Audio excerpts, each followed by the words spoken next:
Salut les moches. Allez, c'est parti pour le deuxième volet de notre petit périple au Maroc.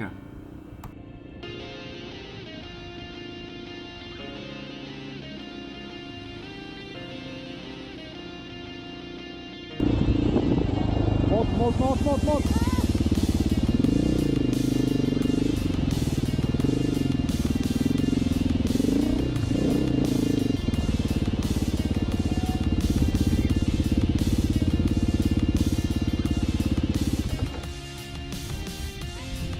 Là.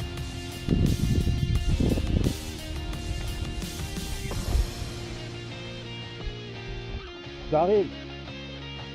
Ça va? Allez, on est encore dans le cirque de Jafar et on va pas tarder à en sortir.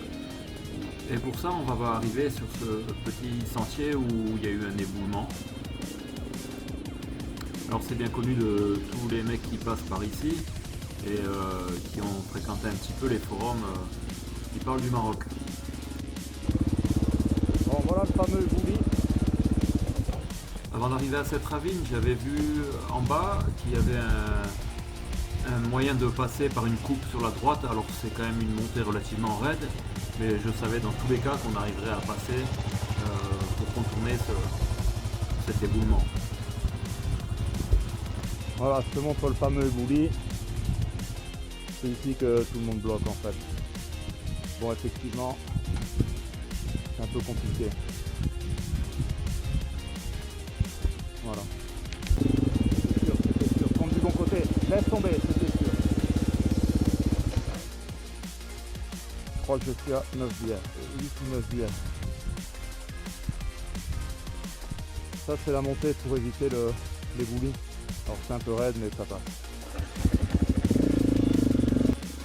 Comme tu as pu le voir, Carole ne s'est pas posé la question de savoir si ça allait passer ou pas. Elle a foncé et en fait, bon, ça a été un échec. C'est pas grave en soi, elle s'est pas fait mal. Mais du coup, on a redescendu la moto et on a fini par y arriver.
Bon allez, suffit la poésie là, hein, on a encore de la route.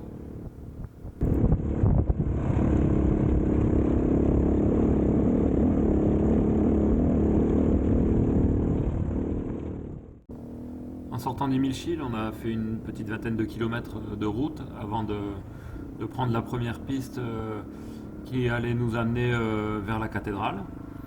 Alors là, ça va monter assez sévèrement et très rapidement. On va prendre pas mal de dénivelé, on va rouler avec de la neige sur les bords. Ça, c'était vraiment cool. Par contre, ça a fait un petit peu de boue avec la fonte. Bon, c'est pas très technique, mais ça nous oblige à ralentir un petit peu et pas aller se mettre dans le plèche côté gauche.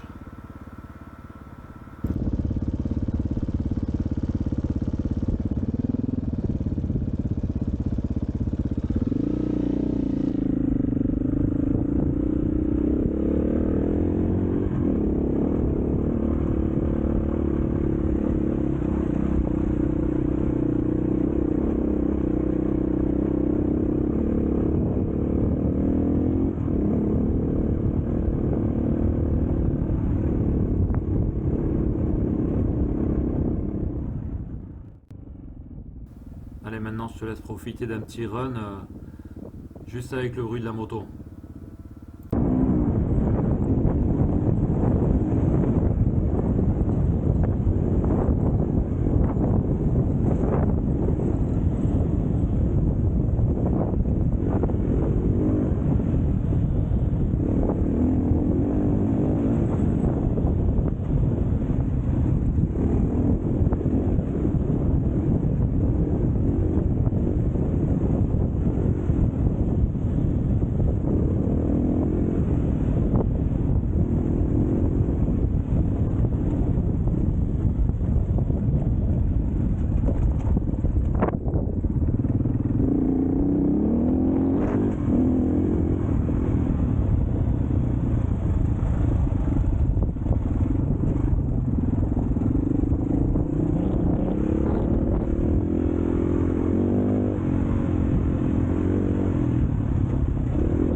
On va rouler un bon moment au fond de l'Oued et on traversera plusieurs fois le ruisseau.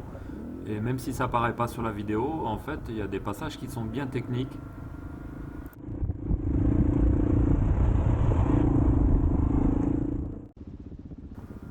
Les Français que tu vois en bas avec le 4x4 et les kayaks, ils sont venus exprès d'Ardèche pour venir descendre cette rivière. Et Là, ils s'apprêtent à partir toute la journée en autonomie et ils ont même prévu plus au cas où s'il y a un pépin. Ils ont la bouffe et ils ont tout ce qu'il faut pour pouvoir bivouaquer. Et ce qu'il faut savoir, c'est qu'ils ont mis 3 heures de 4x4 pour venir de la ville, ou plutôt le village le plus proche d'ici.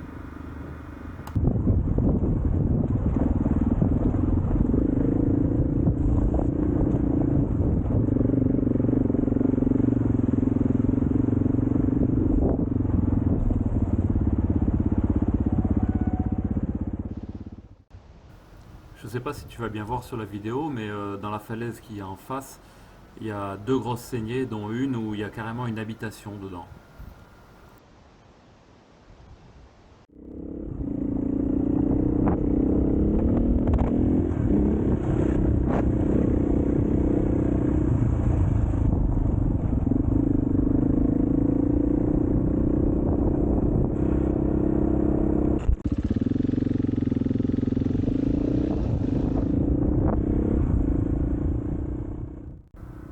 J'ai vraiment trouvé ce passage-là super parce que la route est taillée dans la roche à notre droite et à gauche c'est vraiment un précipice ultra profond et ça fait tout le charme du coin, j'ai vraiment adoré.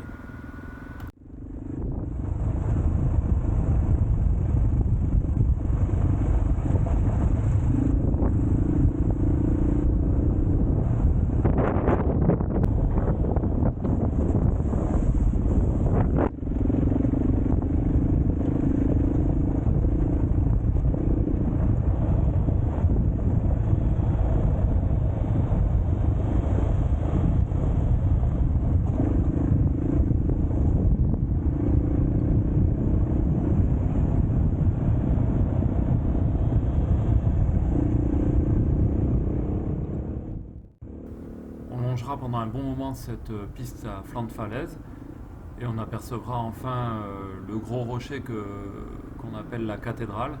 Tout simplement, c'est dû à sa forme.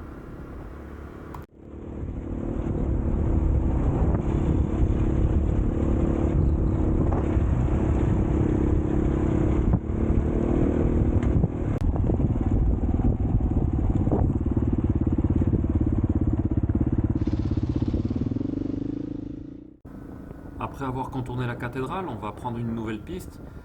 Elle a l'air toute propre comme ça, mais en fait, elle a été travaillée et du coup, elle est vraiment dure à rouler parce que la roue avant s'enfonce vraiment profondément dedans et Carole va en chier pas mal.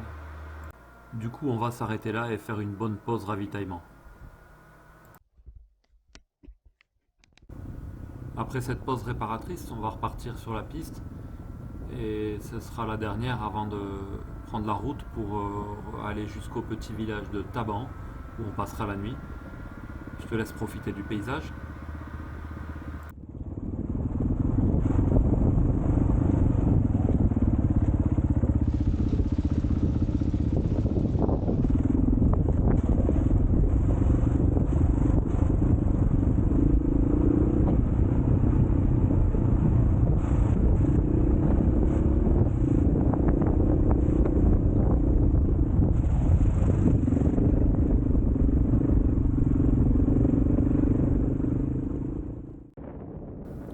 On arrivera à l'entrée du village en même temps qu'un groupe d'Allemands qu'on avait croisé un petit peu plus tôt qui ont pris une autre piste à hauteur de la cathédrale. Voilà les moches, c'est fini. La suite au prochain épisode. Hasta mañana.